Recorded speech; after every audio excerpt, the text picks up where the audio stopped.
My name is Clara, a 32-year-old woman who, once a firm believer in fairy tale endings, saw her life take an unexpected turn 3 years ago when I met Mark, the man who would eventually become my husband. Our story unfolds as a journey of love, trust, and eventual betrayal against the backdrop of what seemed like a perfect marriage. It all began on an ordinary Tuesday morning when fate led me to the Corner Cafe, a John Grisham novel in hand, lost in the world of legal thrillers. That's when Mark entered, immediately noticeable with an air of confidence and a warmth in his smile that felt inviting. "Hey, is that Grisham's latest?" he asked, nodding towards my book, his friendly voice tinged with genuine curiosity. "Yeah, just started it. He's always a good read," I responded, pleasantly surprised by the ease of our conversation. We delved into discussions about our favorite authors, and our conversation flowed effortlessly. In the weeks that followed, Mark and I grew closer. Our shared interests in music, particularly old jazz, and a mutual love for exploring hidden bookstores around the city cemented our bond. Mark was charming, respectful, and attentive, and each encounter felt like catching up with an old friend. One evening, as we walked along the river, Mark's tone turned serious. "Clara, I've never felt this way before. I think I'm falling for you," he confessed under the dim glow of the streetlights. His words sent a rush of warmth through me, and I admitted, "I feel the same, Mark. You're unlike anyone I've ever met." 6 months flew by, and our relationship only grew stronger. During a cozy dinner at my apartment, Mark proposed, and there was no hesitation in my yes. I loved him, and I believed in our future together. The joy of our engagement, however, was soon met with apprehension as the time came to meet Mark's parents. His mother, Linda, was a stern woman with piercing eyes that seemed to judge my every move, while his father was more amiable but carried an undeniable seriousness, especially regarding the institution of marriage. During a formal dinner at their house, Mark's father brought up the subject of a prenuptial agreement. "It's just practical," he stated matter-of-factly. The request caught me off guard, but given my past experience with a cheating ex-boyfriend, I understood the necessity. "I agree, but I have a condition," I said, steadying my voice. "If either of us cheats, the cheater owes the other $100,000. Mark's expression was a mix of surprise and respect. "I promise, Clara, I'd never cheat on you," he said earnestly. Our wedding was a beautiful affair, filled with laughter, dancing, and promises of forever. The first year of our marriage felt like living in a dream. We traveled to romantic destinations, enjoyed quiet evenings at home, and supported each other's ambitions. Mark was not just my husband. He was my best friend and confidant. After the whirlwind of our wedding, Mark and I settled into married life with an ease that surprised even me. Our first year was like living in a bubble of happiness, untouched by the outside world. Our honeymoon in Paris was a dream, strolling along the Seine as two lovebirds lost in a city of love. "Can you believe we're here?" I inquired of Mark one evening as we observed the Eiffel Tower lighting up. He drew me close and responded, "With you, I can believe anything. This is just the start for us, Clara."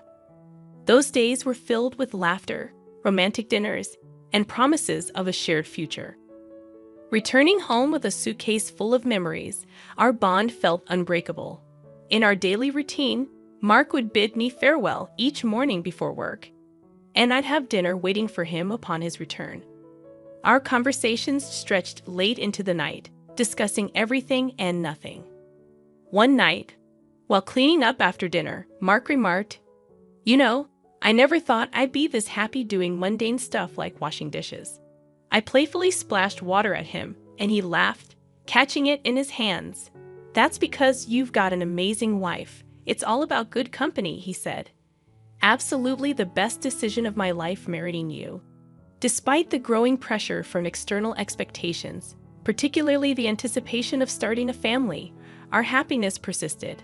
Linda, Mark's mother, would drop not-so-subtle hints at family gatherings, asking, "So when are we going to hear some good news?"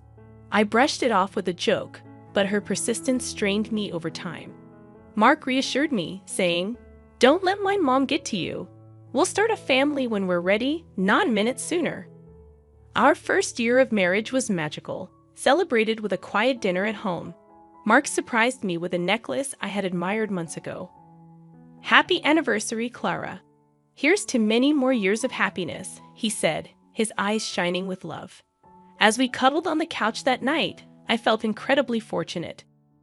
However, as our second year of marriage began, the pressure from Mark's family, particularly Linda, took a toll. It wasn't just about starting a family. Her criticisms infiltrated every aspect of our lives.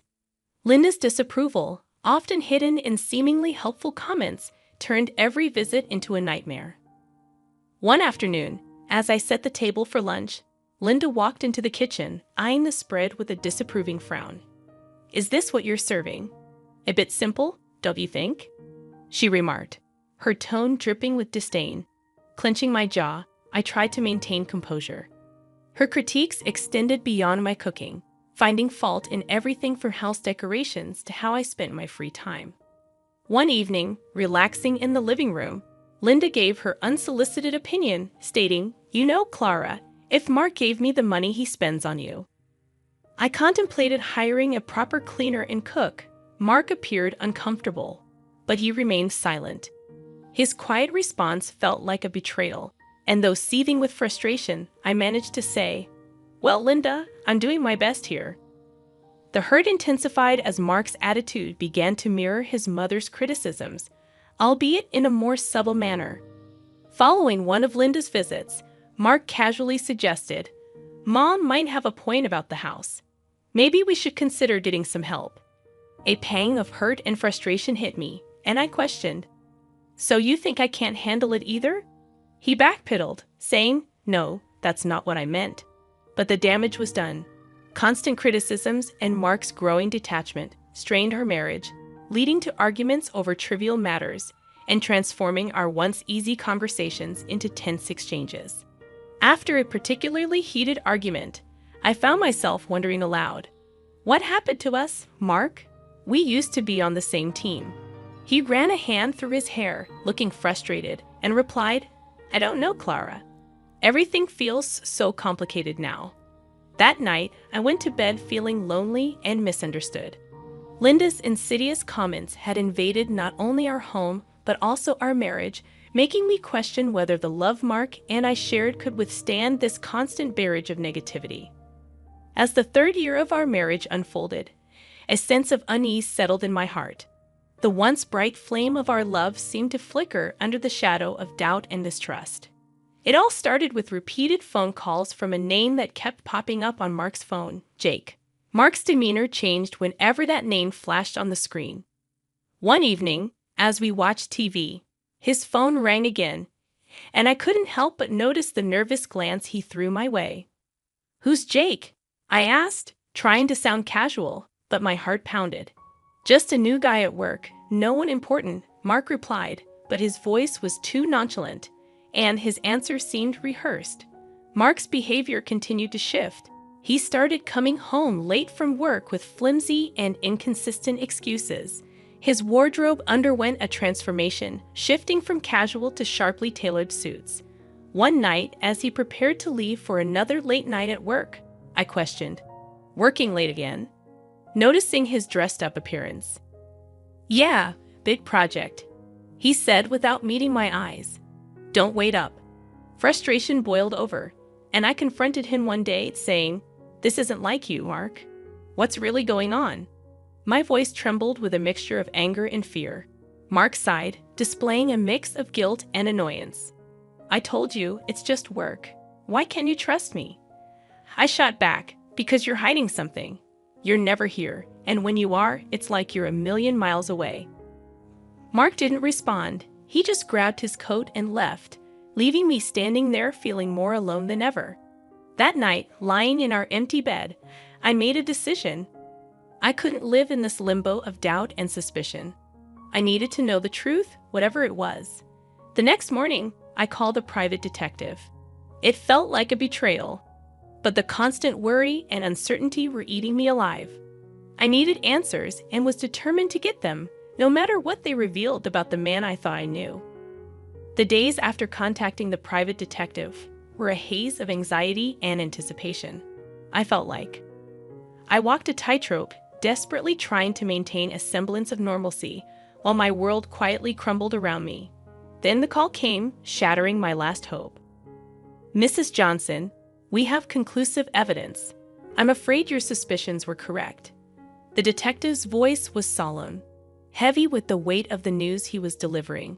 He explained that Mark had been having an affair, and the mysterious Jake on his phone was actually a woman. My heart sank as he detailed their meetings, providing timestamps and photos. It was irrefutable. I sat there, phone in hand, feeling a mix of devastation and vindication. My worst fears weren't just fears anymore. They were cold, hard facts. Despite the pain, I decided not to confront Mark immediately. I needed more than just the evidence of his infidelity. I needed to understand the full extent of his deceit. One evening, as I passed by his home office, I overheard a conversation that chilled me to the bone. Mark was talking to his mother, Linda. "Mom, I'm planning to end it with Clara after your birthday." Mark's voice was cold, devoid of any affection he once had for me. "Oh, that's wise, dear. Make sure she gets me a nice 65th birthday present before you drop the bomb," Linda replied, her voice laced with a callousness that took my breath away. I leaned against the wall, feeling nauseous. Not only was my husband unfaithful, but he and his mother were plotting against me, waiting to use me for one last expensive gift before discarding me. Fueled by a mixture of anger and resolve, I decided to play along. I continued as if nothing was wrong while secretly gathering more evidence of Mark's infidelity. The detective provided me with everything: photos, videos, and even audio recordings. I was building my case, preparing for the moment I would strike back. As I lay in bed each night next to the man who had betrayed me, a plan began to form in my mind. I would wait until after Linda's birthday. I would give them the illusion of victory.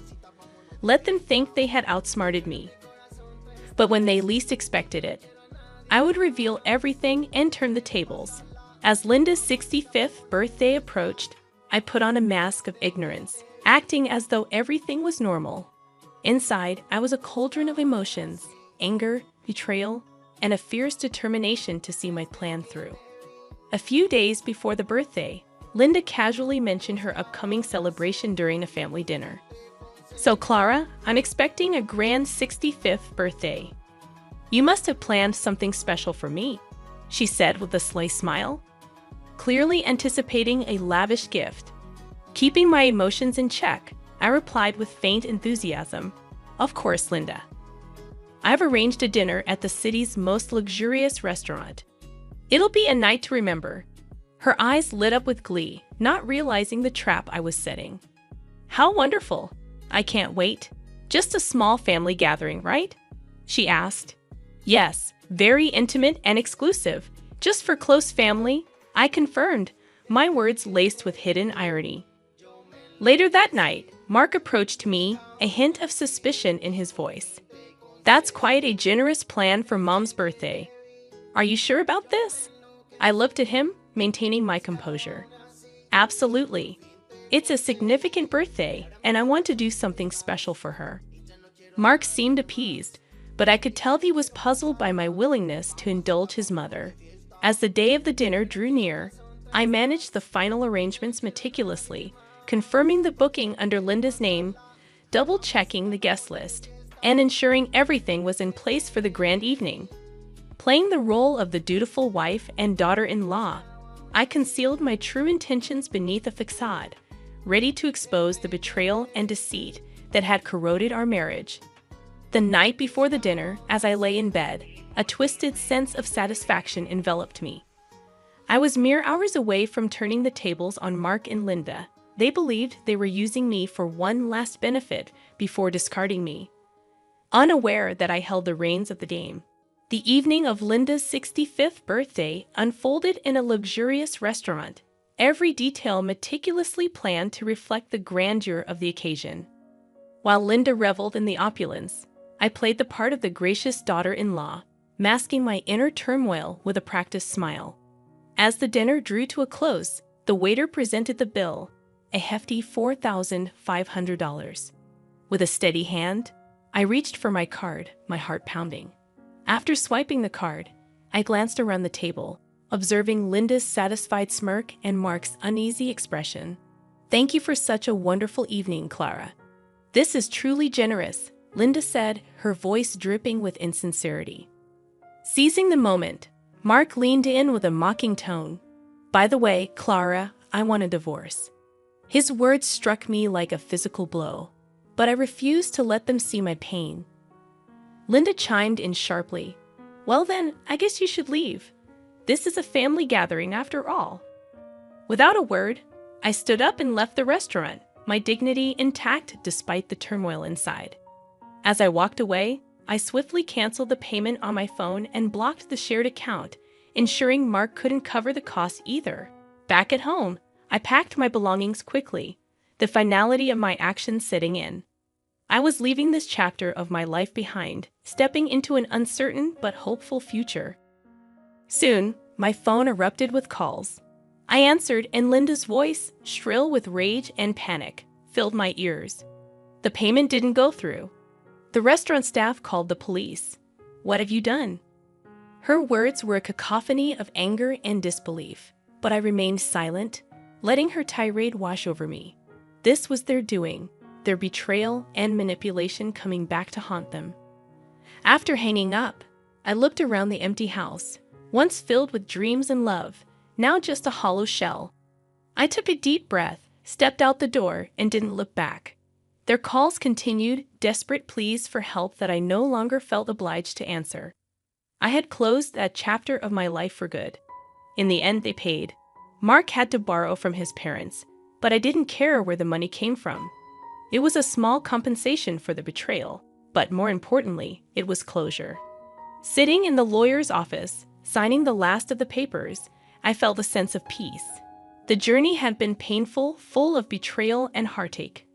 But I had come out stronger, more resilient.